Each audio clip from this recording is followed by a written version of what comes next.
Buterevu ku BBS Telefina kwoli eyitibwa Amaaso ku Ggwanga program lunaku lwa 2 naku z'omwezi tuli mwezi gwa mukaaga Juni tuli mwaka 2020 ogwa mukama waffe. Program eno buli lwonengera ku screen yo ku Telefina yomanya nti program Amaaso ku Ggwanga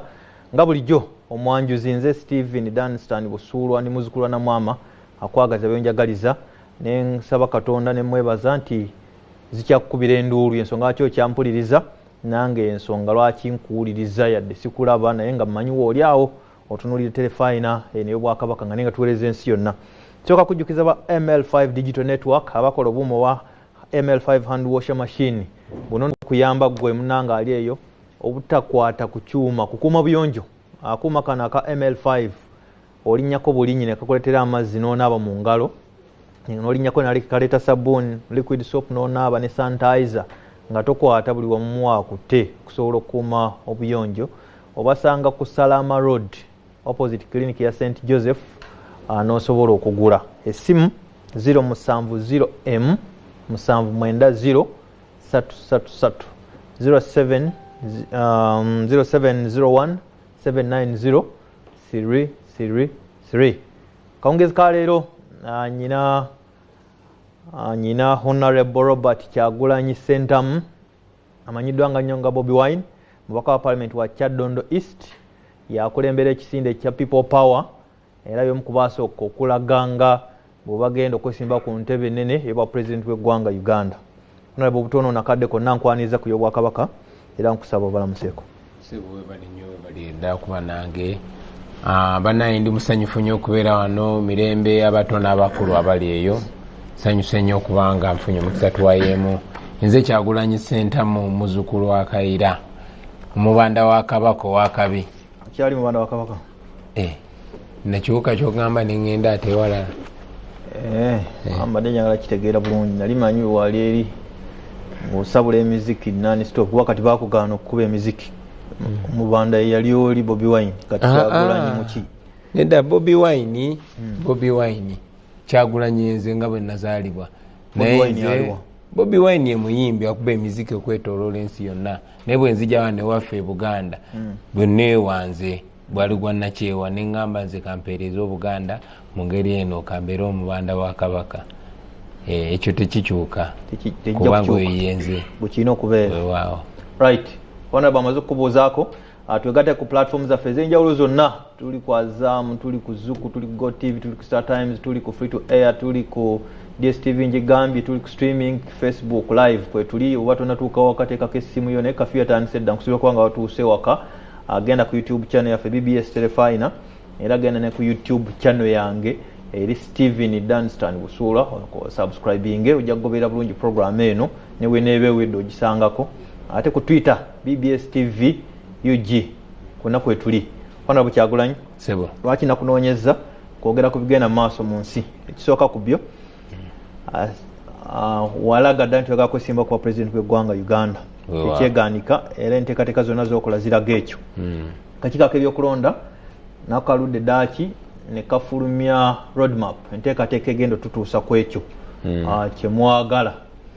Roadmap eno ng'ennongooseemu bagise revised kuba waliwo gye baasooka naye olw'embeera ya COVID baleeseeyo endala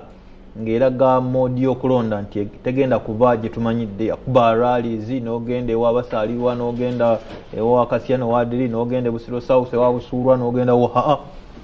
nti mugenda kanoonyeza ku radio ku TV social media n'ebintu bifaanana bwe bityo scientific election. Honorable enkola eyo bw'ogitunuulira ekola bweba tekola lwaki? Okusookera ddala kiina okumanyibwa nti amateeka gaffe go gagamba ki kubanga tetujja kugendera ku birowoozo ebya Kyagulanyi ebya Busuulwa bino ebintu byonna byalowoozebwako abo abawombawomba ssemateeka waffe wa 95 so ssemateeka waffe agamba buli myaka 5 bannayuganda bajja kugenda mu kulonda basalewo ani anaabakulembera kituufu era n'okulonda ssemateeka ne kutematemamu nga bwe kujja okubeera omuntu eyeesimbyewo ajja kugenda annyonnyola abantu bamuwulirize bamulabe n'omulaba basalewo nga bafunye informed position ajagenda nyonyola abantu bamuwulirize basalewo bamulabe bamuwulire n'omuwulira basalewo Ssemateeka eyo nessaawo n'embeera ng'eno eya covid kubanga abakola amateeka ago bakirengera nti wasobola okubaawo embeera efaanana bweti eremesa okulonda okubaawo era nayo ne bagisalira amagezi ne bagamba bwe bwabaawo embeera bweti era amateeka gabagamba bwe kati embeera ng'eno eya covid amateeka nago gakirambika naye nzize nkigamba bannayuganda okufunzafunza era nziramu nenkibagamba ti ono omuntu Museveni atufuga ne banne baali bayeekera yes ne banne abatufuga baali bayeekera ne bakwata emmundu ne bajja ne bawamba eggwanga lyaffe mu 86 nze naawe twali bato nze nalina emyaka 4 oluvannyuma lw'okutta abantu baffe kaakati buli we tutuuka mu kulonda basaawo ate ekirala basaawo ekiremya embeera ebaddewo bulijjo ebadde nti bagenda mu kulonda ewaabo babadde babba obululu naye ng'ate tebafunanga muntu tebafunanga na mbeera efaanana bweti basaawo ekiremya honorable babadde nga babba obululu naye nga babba buno obwa bulijjo okimanyi nga bwe nkimanyi nti Dr. Besigye yali awanguddeko Museveni naye kubanga kyali tekiri overwhelming kati ku mulundi guno abavubuka bangi nnyo abantu abakoye Museveni bangi nnyo ate naffe abazze sife bali be yali amanyidde kakati nga talina kyakwekwasa okujjako ate okusaawo ekintu ekimuswaza obuswaza oŋŋamba otya nti abantu bagendagenda mu kulonda naye nga tebakoze campaign ng'abantu abesimbyewo tebamanyi na programu ki zebakolaki zebateekawo yekwasa COVID-19 honorable ogamba bagenda mu kulonda nga tebawuliriza bantu besimbyewo ate bakugambye TV weziri social media wali radio weziri kati kyogala honorable bakuwuliriza bwebwawo kyanaku nti ekisoose kale okinsazaamu kati kanziremu kino ugambye TV weziri radio weziri kati tebampuliza tebandaba sirowooza nti buli kiseera nsobola okujja wano onfuna bulungi omanyi nga bwe mmanyi nti abantu abatakkiriziganya na Museveni babadde babasika ku radios ne ku TVs nga obeera ugenda ku TV ne bakubira aba TV ne babagamba temujjaawo kanku ekyokulabirako yenze Kyagulanyi Ssentamu ndi mwana wa wano ndi mubanda wa Kabaka ne bukyanga ngenda mu parliament wakawulira eddoboozi lyange ku CBS emirundi emeka kimanyi naliwulirako naye emirundi simanyi okitegeera lwaki si lubutayagala kunkyaza naye kubanga Museveni atya nnyo abantu abampuliriza nze okwogera nabo ate sinzeka naye n'abantu abalala batakanya naye so amaloboozi gaffe baafuba ogasitopinga okugenda ku zi TV ne ku zi radio ontegeera kakati omuntu abadde akola bw'atyo agenda kukkiriza atya ogende ku TV ne radio nze nga ngamba bannayuganda nti essuubi lyaffe liri mu bantu era Museveni kyatya ensonga lwaki yagalawo show zange ensonga lwaki buli wotambula emmotoka ziggoberera ensonga lwaki n'okugenda obugenzi mu ekereziya takkiriza ontegeera kye ŋŋamba so ono muntu gwe tudiringa naye military dictator eyawamba ensi yaffe nti abantu abatono abo abasobola okwogera afuba okusiba amaloboozi gaabwe ate nammwe abantu ntakati ndabwa naawe otandise n'okutyoka mu busajja ate biki byayogera naye nga ge mazima ago nti we must hit the truth straight on the head Museveni kyatya atya abantu ate ffe amanyi gaffe gali mu bantu manyi kuwuliriza attentively muliza ebisoso gambye amanyi takyalina buwagizi abantu bamukooye ate ndowooza gwe bakooye mu kalulu konna asobola okukubwa kyabugazi n'agweyo ne wakaleka ne bamukkiriza ne mugenda mu kano bamukooye bwekabanga kamazima na bwenkanya mujja kawangula exactly era kyetugendera kutwagala akalulu nga kamazima na bwenkanya Dunstan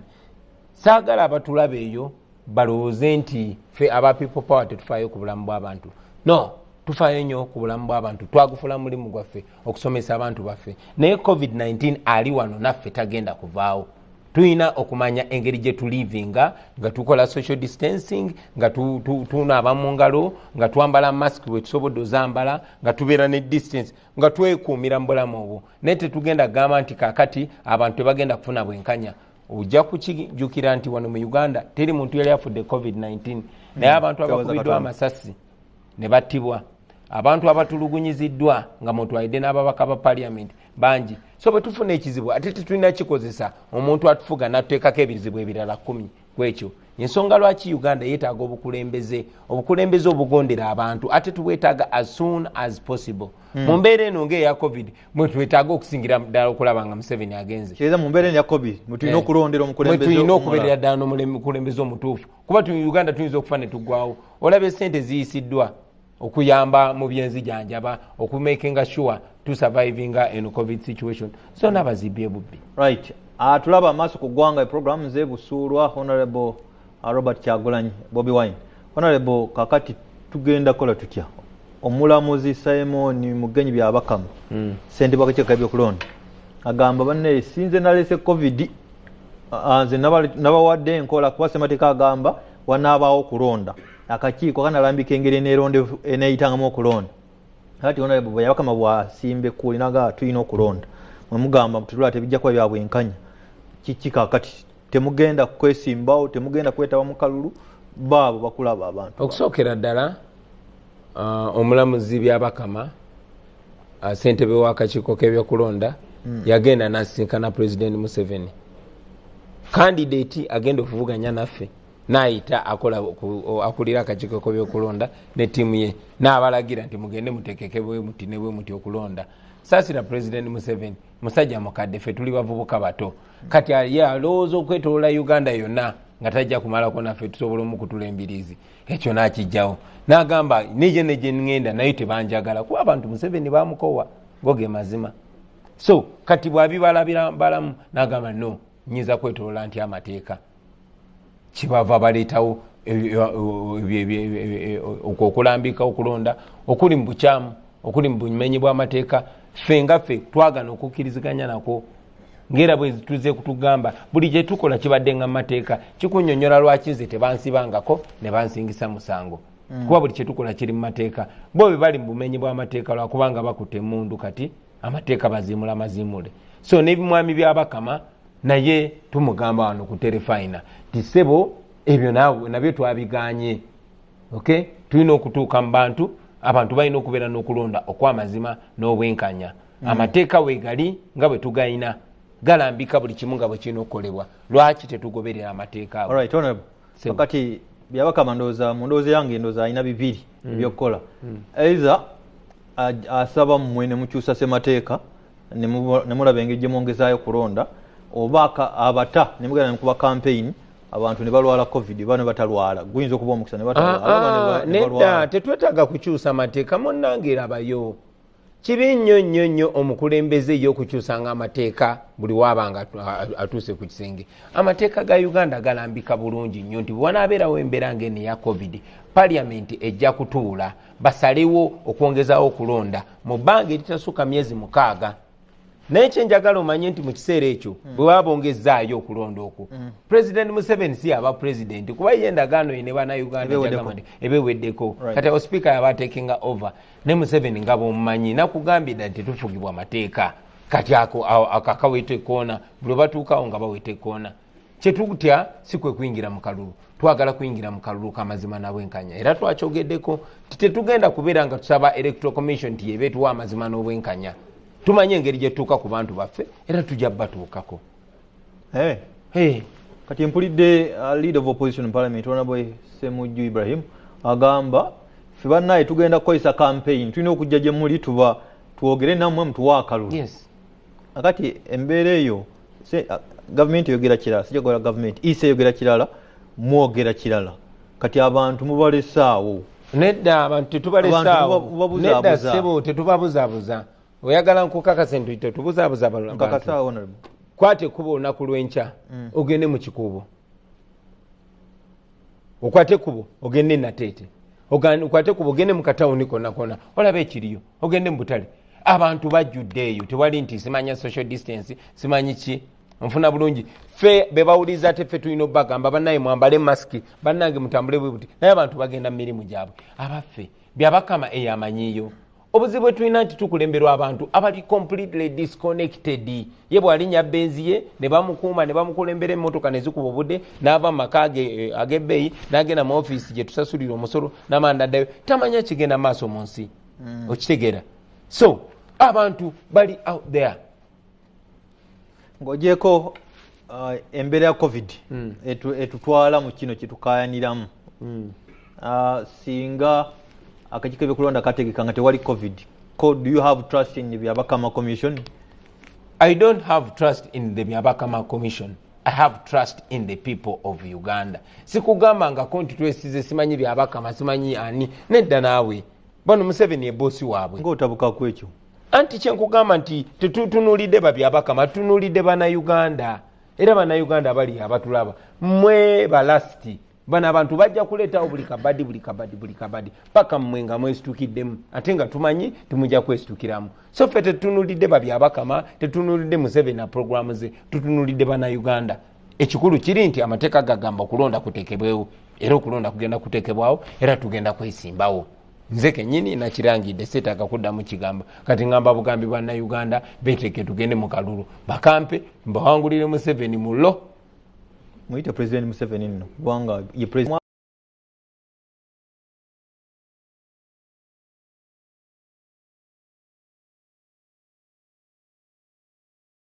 atongoza enkolagana gye mwayise UFC United Forces of Change amabega ku katono awo. Njagala kutegeera ku lw'abalabi ba telefine abamu bali South Africa abamu bali Dubai abalala bali muwanga gonna bali online. In fact Abachina bangambye wano gamba honorable abuuze ffe Abachina abali mu China tuli Bannayuganda balaze repatriation flights bote tebannabakolaga naye kansooke kiri UFC United Forces of Change kiki mwakyukako mutya era baani abakirimu okumala ebbanga ddene nnyo buli omu abadde akiraba nti kaweefube waffe abadde wakugatta abantu bonna abali mu opposition. Tumanyi nti abantu batuwagira era bwe twesimbawo tuwangula Museveni naye ffe kati tumala nze nga nkigamba nti ttiimu y'abantu emu temala. Waliwo bannaffe betwalabirako abaasookawo ate waliwo nabo balina abaabasookawo kati naffe tuzze kati amaanyi ago twagala tugatte n'obwongo tubugatte n'ebirowoozo tubigatte n'obumanyirivu tubugatte. Ensonga lwaki tumaze ebbanga nga twogeraganya ne Dr. Kizza Besigye ne Jeno Mugisha Muntu ne Honorable Nobert Mao ne babakulembeze CP muli nayo of course well tetunaba kubeera na formal arrangement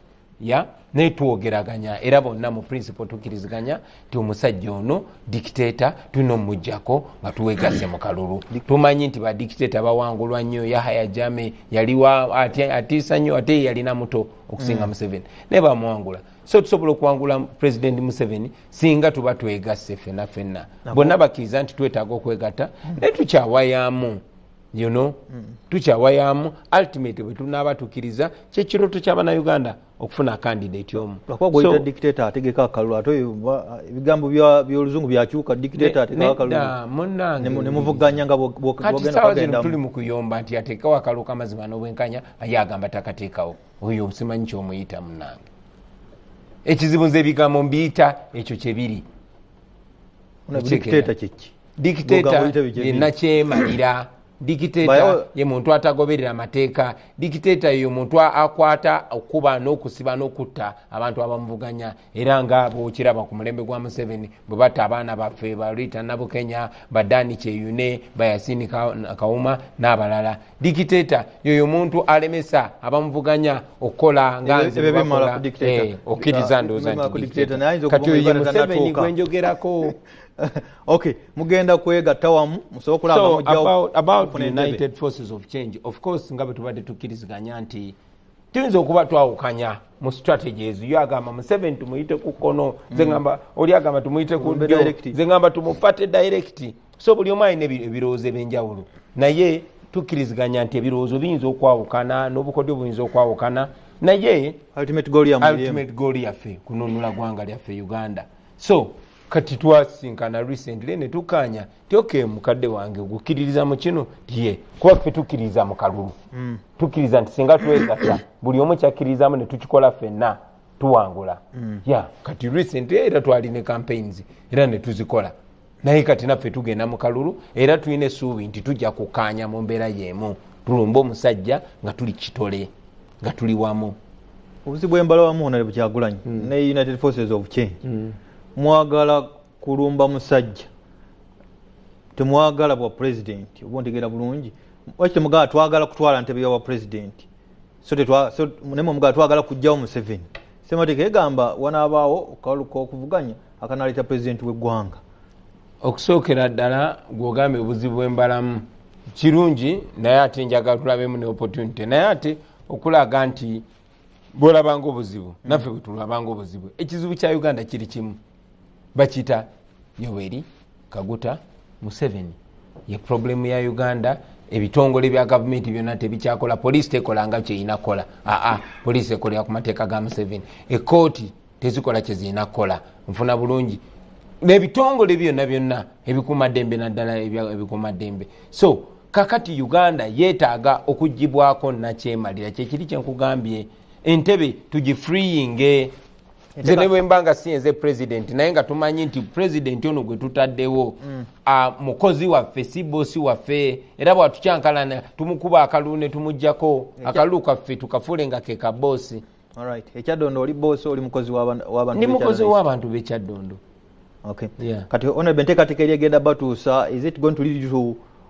getting a joint candidate oba ekyo temunnakituukako? Omuntu omu yeesimbewo ku lwammwe oba mujja kukolagana naye nga buli omu asobola okuleeta ebibiina byobufuzi mu 15 bisimbewo oba mwagala omu? Bannayuganda kyebaze batusaba era nga naffe tulaba kyekituufu okubeera ne candidate oki omu ate si ku presidential level wabula presidential candidate ne tubeera n'omu ffe n'aba opposition. Kati ne bino ebifo ebiddako meya MP kansala ne tubeera nga tufuna aba candidates ab'enkyukakyuka. Kwegamba gavumenti ya Museveni tujeere omulundi gumu si yekka si tabikola ebikolobero tabikola yekka. Mwagala mujjewo twagala tujjewo si just ba NRM. Njagala njogereko wano nti waliyo n'abantu ba NRM nga bantu balungi nnyo era nga tetusaana basubwa mu bifo ebyo bibalimu. Wali aba NRM abalungi bakolagana nabo? Si just be tukolagana nabo naye abagondera abantu ababaka nga ba Honorable Nsamba musajja wa NRM, Patrick Oshabe, Honorable Kalwanga musajja wa NRM, Honorable Sekikubo musajja wa NRM, Honorable Barnabas Tinkasimire musajja wa NRM. Naye basajja bali solid nnyo nti basingayo n'aba opposition bangi nnyo okwagala ensi yaabwe. So mulama gwaffe tetuwala na NRM. Bw'oba otunuulidde ebiwandiiko byekyo ekibiina biwandiiko birungi nnyo tuwalana abo bannakyemalira ate tebali mu NRM bokka naye bali ne mu opposition. Katwakugamba nti Uganda erimu kati ebitundu by'abantu ba mirundi ebiri. Waliwo abaliibwa n'abalya, waliwo abanyigiriza n'abanyigirizibwa. Ate abanyigiriza n'abanyigirizibwa bali ku biwayi byombi. Ne mu NRM wali abanyigirizibwa ate ne mu opposition wali abanyigiriza. Kyova olaba ffe tugamba obuyinza bulina kuba bw'abantu, people power, abantu basalewo.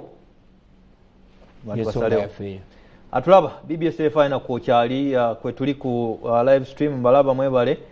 comments nungi. Honorable Kyagulanyi ekirala kyenjagala okumanya nga kati nkubuuza nga principal wa people power mukulembezi w'ekisinde ekyo bafulaga bearers ogambye mwagala buli kifo wabeewo candidate omu bw'ogiye Busiro South wange wabeerewo omu, ogende wa Nambeshi wabeerewo omu, wa Manelo Serinjojo w'eddembe meya wa Kawempe coordinator wa people power wabeerewo omu. Bafulaga bearers mugenda balonda mutyabo kuba ekyo kulabirako na Busiro South wali abeeyita people power 5 bonna bali kifo kimu kyabaka wa parliament Oserengete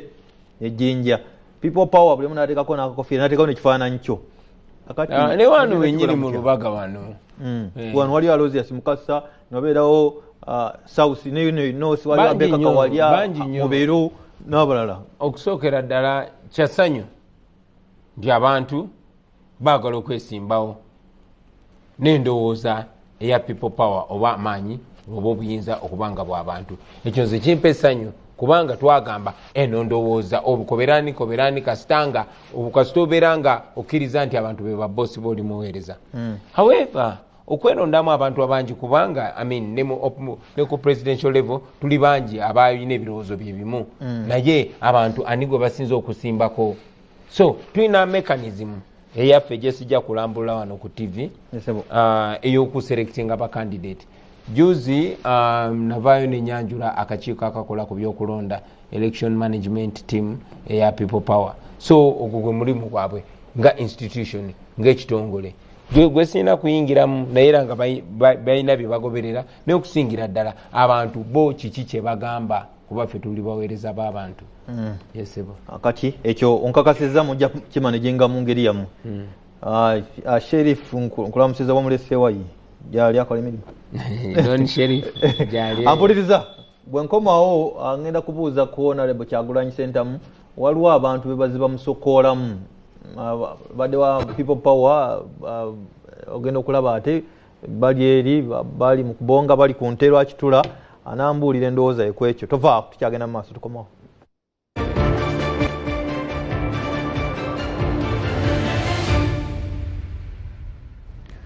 Uterefu ku BBS Telefina kocha ali program eyitibwa Amaaso ku Ggwanga nze Steven Dunstan Busulwa ndi mwanjuzi mu studio nyina Honorable Robert Kyagulanyi Ssentamu mubaka wa Parliament wa Kyadondo East ayagala bwa President w'eggwanga Uganda yakulira ekisinde kya People Power. Nsooka kujjukiza nti olunaku lw'enkya ku ssaawa 5 okutuuka mukaaga kitundu ez'emisana tugenda kujaguza emyaka 25 egy'obuweereza bwa Bishop John Baptist Kaggwa omusumba w'essaza ery'e Masaka yawummula mumujjukira bulungi oyo enkya ssaawa 5 okutuuka mukaaga kitundu ez'emisana ku Telefina wano twegatteko nga tujaguza obuweereza bwa kitaffe mu Katonda oyo Yohana Baptista Kaggwa. ML5 hand washer machine kuyamba okunaaba engalo nga tokutte kuuma olinyisaako kigere basange ku Salama Road opposite clinic ya St Joseph. Nyina Honorable Kyagulanyi mu studio eyakaneegatako nze Busuulwa. Ndaba wano bakulamusaako Geoffrey Kayemba Solo manager Munabukoma Nsimbi Benon Fred Twina Masiko Sally George ali ku St Mary's ekitende nabira Dr Lawrence Mulindwa w'omundu oyo Faizo Sebaduka chairman Kajansi Zone B John Kikonyogo muna FDC loku Alan n'abalala bangi Florence zawedde Ndejje University. Honorable nalese ekibuuzo nga kigamba balina be babasokoolamu n'olaba nti musajja waffe Ashbaga Katonda tumwesiga Ashbaga yanika tedda abaako ne manyi mu lutalo buli omu aba ne roolo asima muwoggo awaata afumba bamututte oyina okulaba amayinja yali ayogera biti ng'olulimi lukyukakyuka mpola n'abalala bangi gwosinga obamanyi waliwo gwebakwakudde mu DP ne People Power leero musajja wa abadde vice chairperson wa DP mu Eastern ate nga coordinator People Power mu Eastern region tukyali naye enkola ebwe negenda mu maaso nga kalukabuzaayo emyezi munaakola mutya? Okusooka omwami gweyogeddeko omwami wa DP simumanyi ng'omuntu era simanyi party section kijja badde akolagana neya People Power ku ludda lwa People Power. However si kipya nti abantu ababeera ku ludda olwanirira eddembe bangi nnyo buli omu abeera ne kye bayita breaking point. President Museveni ng'era bannakyemalira bonna abalala akozesa ssente ne intimidation akozesa ebintu bibiri abayivu abamu bakiyita carrot and stick. Carrot zekyebyo ebyokulya nakasukira omugaati oba mutitimbe gwa ssente naye asooka kukozesa miggo kati ffe basooka kukozesa ffe byonna byabigezaako ne bigaana. So si buli omuntu asobola okuresistinga. Yensonga lwaki ngambye nti bangi nnyo abali ku ludda olwanira eddembe babagula abamu ne basirika basirisi ate abalala ne bakyusa ebigambo byabye kyebadde bayita ekikyamu ne batandika okiyita ekituufu kyebadde balabanga ekituufu ne batandika okirabanga ekikyamu. Era ekyo kituuka ku buli muntu nti ne ku ludda olwange abantu bangi nnyo bwe mbadde nkolagana nabo. Of course ng'abamu bajja bakolagane naawe bajja sigana akolagana muntu yenna bajja okolagana nange Museveni abalabe ebbeeyi yaabwe erinye okitegeera kuba kati Museveni yatya nnyo tyanoonya buli muntu gwe mmanyi buli mukwano gwange buli gwe nali nkozeeko naye ndowooza anaatera nakunoonya specials eyanjaawa. So ye bambi amanyi nti kati yanoonya kiki ddala ekireetera abantu bonna okulowooza nga Bobi Wine. Alowooza nze nkibateeka mukumbe nze njogera bwogezi ku bintu ebinyiga abantu era bwe nkyogerako omuntu ali eri mansesembayo gwesiraba nko gwesiraba naga Bobi akyogeddeko. So ye President Museveni yebuuza wawe tukwata kumbe onaona bituli anyway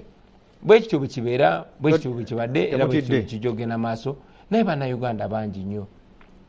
tosobola kugula bannayuganda n'obamalayo kuba bw'ogula ono ne bookera ku makya n'ogula omukulembeze nga Bobi Wine nalekeraawo okwogera bino byabadde ayogera tekitwala ddakiika bantu kunneesonyiwa tegenda ku muntu mulala kubanga abantu banjagala kuba nfaanana bulungi nnyo abantu bangoberera kubanga ndi w'amaanyi nnyo no naye ku byenjogerako bawulira ddala ng'ebigambo byenjogera bye bibaluma so ekyo bwekityo bwe kibeera mu ffe abantu abamu basitula amaloboozi gaabwe era Museveni buli ddoboozi lyawulira nga liisituse amuyitirawo namuwa sente z'omusolo walabye mwannyinaffe bad black bwe babadde tebamusazedde sente ze n'atabuka n'asitula eddoboozi anti kati era naye ekyo kirina otulaga bannayuganda mwenna abali eyo nze siina sente tosobola kujja n'ogamba Bobi Wine lwaki tonsasula sente kubanga nange bwe banseera sukaali nkaaniramu naawe nedda of course bw'onooyimusa eddoboozi lyo Museveni ajja kubaako kyakola either ajja kutiisatiisa naye kati takyasobola kutiisatiisa abantu kubanga tuli bangi ajja kukozesa sente z'omusolo agigulire baguliridde nekijja kutuuka kimusukkeko kuba tuli bangi ate ffenna tunyigirizibwa kyekimu ebale nnyo. There's another entrant in the race njagala opinion yo ku ye mu president ayitibwa Charles Romushana former RDC former spy former guild president yasi a delegate former yalangiridde jjo nti ayingidde olw'ekaano just an honest opinion ku candidate kyaye kiri important buli munnayuganda yenna okumanya nti so anybody can run for president anybody kasita ebirowoozo byo biba nga bina bibikiikirira kati obuyinza buddayo eyo mu bantu bo ne basalawo kuba waliwo omulaasi waliwo omusawo waliwo munnamawulire waliwo munnamateeka waliwo biki okigera kati abantu ne bagamba fono yatukiikirira oba ono yatukiikirira tosobola kubeera na presidential race nga mulimu omuntu omu just akalulu kabeere kamazima nabwenkanya buli muntu aweebwa omukisa abangi webasonga oyo abakulembere isibu tomuyise ye kwegatta ku kisindi kya people bawakulanga mugira munamuyita mu sinaba musinkana kuwayamu naye ne muganda wange munamawulire omukukutivu Joseph Kabuleta yarangirako nti agenda kulwaninga naye juzi twasinkana ne tunyumya era naye ne kimuteekerawo nti muganda wange kibeera kyakabisi nga tusinkana amanyi gaffe ne tugagatta ne tulumba ono cowboy nga tuwera so kikulu nnyo nnyo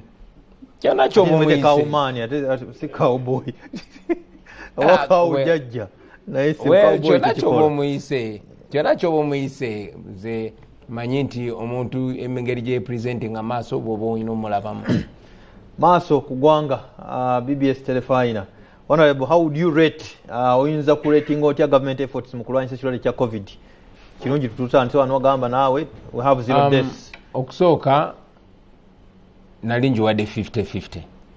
kubanga ffenna twagatta amaanyi gaffe newankubadde gavumenti ya buli bwanguzi naye nga tugambye kino kinyiga ffenna twegatte tulwanyise COVID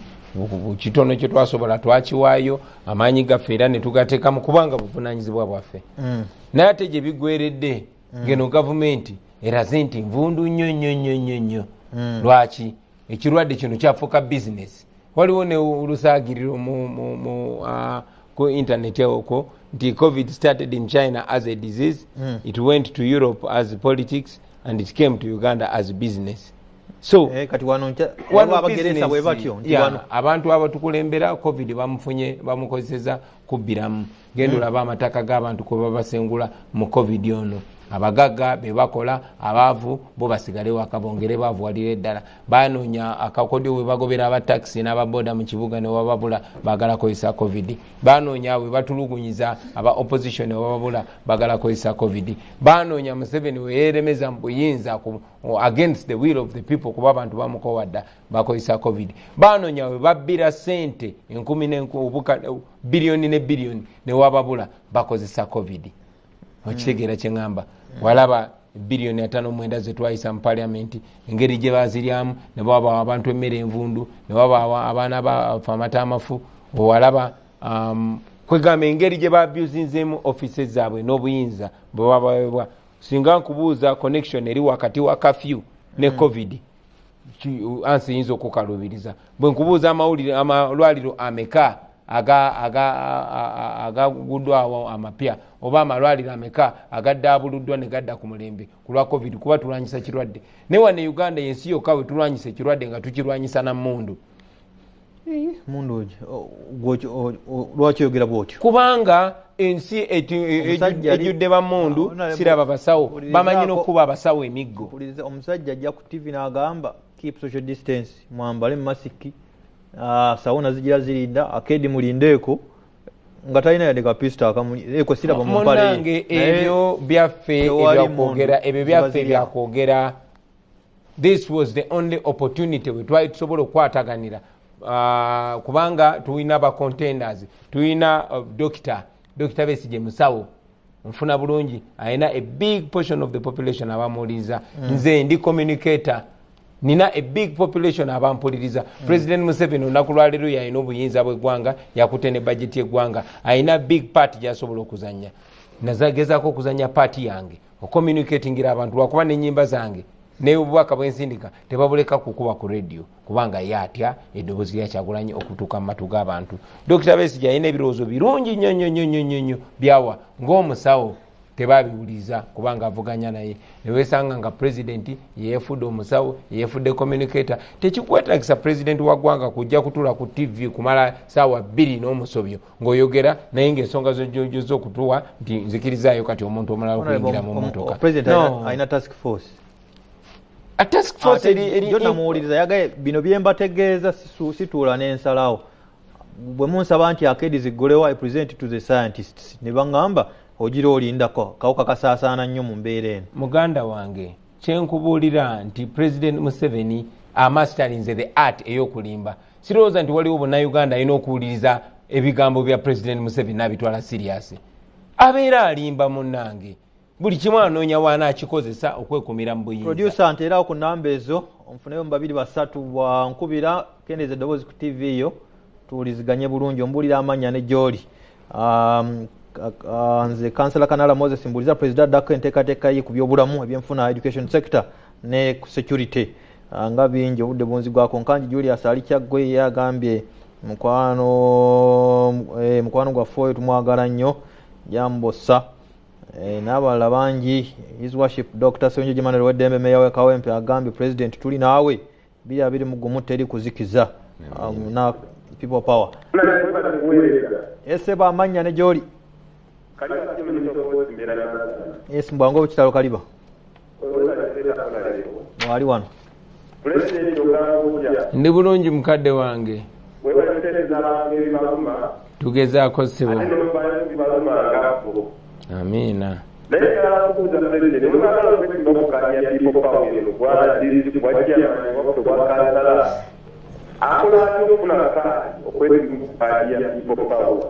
Ajja kuddamu webali nnyo. Ssebaduka Faizo Chairman Kajansi B. Bobi Wine taata gumununuzi waffe tukwagala nnyo. Kale awulidde ku BBS telefina kwoli ssebo banyabo. Kale nga bwe nfuna abo nnyina obubaka bungi wano. Onaagamba nti kojja omanyiza ali bakobe Bobi mulamusiza nnyo naye ne Yesu bambulyamu olukwe agume kiza Robert Brazil KCCA. Onagamba Council Lilian Kikoba balina bweru masanyaze gatuvuddeko naye tugirabira ku simu zaffe nga muyina vita twagiyitanga vita. Katwere Burhan BBS. Hello. Yese bamanya ne gy'oli.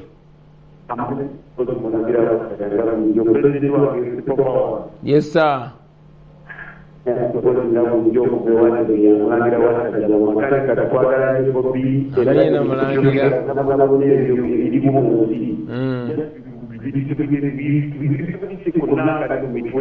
Yeah.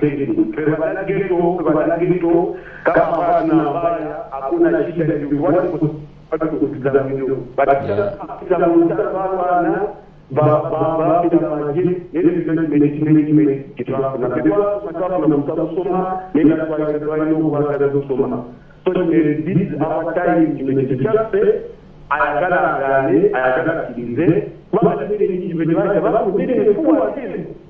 abantu bafuna njanja zegatasete mwazisa mufalana njanja gasoseba obugumu kalekera abalala batendeko mulangira wazigata bulijjo wandigira katanga munamuna pulezidenti omuyeka obuwayitabulaliwa webale Katwale Burhan president wa Media Callers agambye twebaza nga mwabaka mulete teeka eryongezayo kulonda His Excellency President 2021 kulamusiza BBS Telefina. Hello Yesebo amanya ne gyoli nze busuulu ate gwe kendeeza ku Telefina etuuliziganye amanya Sebo nkufunye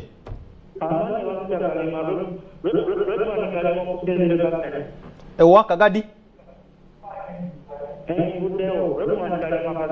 kale buuza mbwangu bw'ekitalo kale mabuuza kale mabuzibu Telefina wagireseeko ne tutaataaganya BBS hello Yesebo amanya ne gyoli Yesebo amanya ne gyoli nkufunye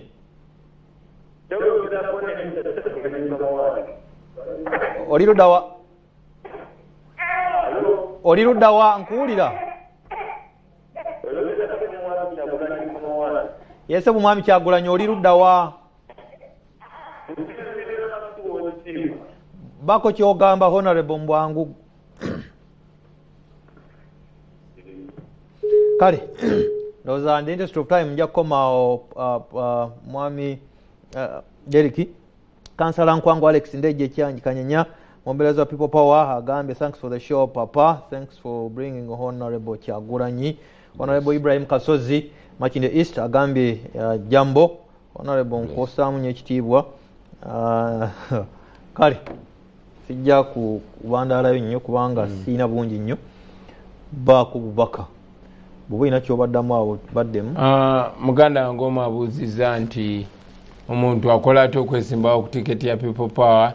kuba MP kuba RDC okusooka kankulungamya ffe kyekifo kya RDC kyekimu ku bifo byetwagala n'okugjawo nga tututa obukulembeze oli ku buzibu kubanga waliwo RDC aliko alina mukyala we alina baganda balina baganda abasobola okuweereza mu ngeri endala naye si mu profile nga RDC kubanze bwe mba president ate sinze nyina okutumira abantu abekotido bambulire nga biva wansi biva waggulu okudda wansi bina kuva wansi nga bidda waggulu waliwo leadership structure eri provided from mateeka so twetaaga okukendeza omuwendo gw'abakozi ba government therefore government ebeerenga spending a sente ntono nnyo onookikiriza nti budget yaffe ekintu ekisinga obunene misaala gy'abakozi ba government kusaawo office sobola okukuuma loyalty ekyo sikikiririzaamu kati muganda wange ayagala okwesimbawo ku kirowoozo kyaffe tulina team twaje unveiling recently electoral management team sijja kusobola kufuna budde bunyonyola ku TV ne office zaffe ziri kamocha kwatagana ne bannaffe bakulembeze bannange tulabe tukwatagana naffe twagala nnyo okukwatagana nammwe tumanye nti abakulembeze eyo bagamba ki abantu bagamba ki so let us connect please obaka kati zingako ensi yonna tunula mu kamera osibule nzingako nga beebaza mwenna abagenda maaso n'okulaba ensonga ate ne mugendera ku nsonga fenno tetulina amaanyi ganjawulo okujjako agali mu mmwe era ekitambuza buli nnaku ekituwa confidence ne tufuna amaanyi agogera ku nsonga zino newankubadde tumanyi nti tutambulira mu bulabe bwe buvumu bwe mutuwa so temujjanga okwo bannange mugende maaso nga mutuwagira n'okuwagira abaganda baffe bonna abagezaako okulwanirira eddembe si ffe tusoose bangi nnyo abatusookawo bangi nnyo abagenda otugoberera tukole ekituufu temutiira nsi yammwe bano abasajja tubatya buti naye nga twasazeewo tubatwala tebalinnya mulaba ekiri emmali yenjogera byonna mbyogera nga biri mu mateeka kubanga ndi ku TV ndi wano Bulange Mengo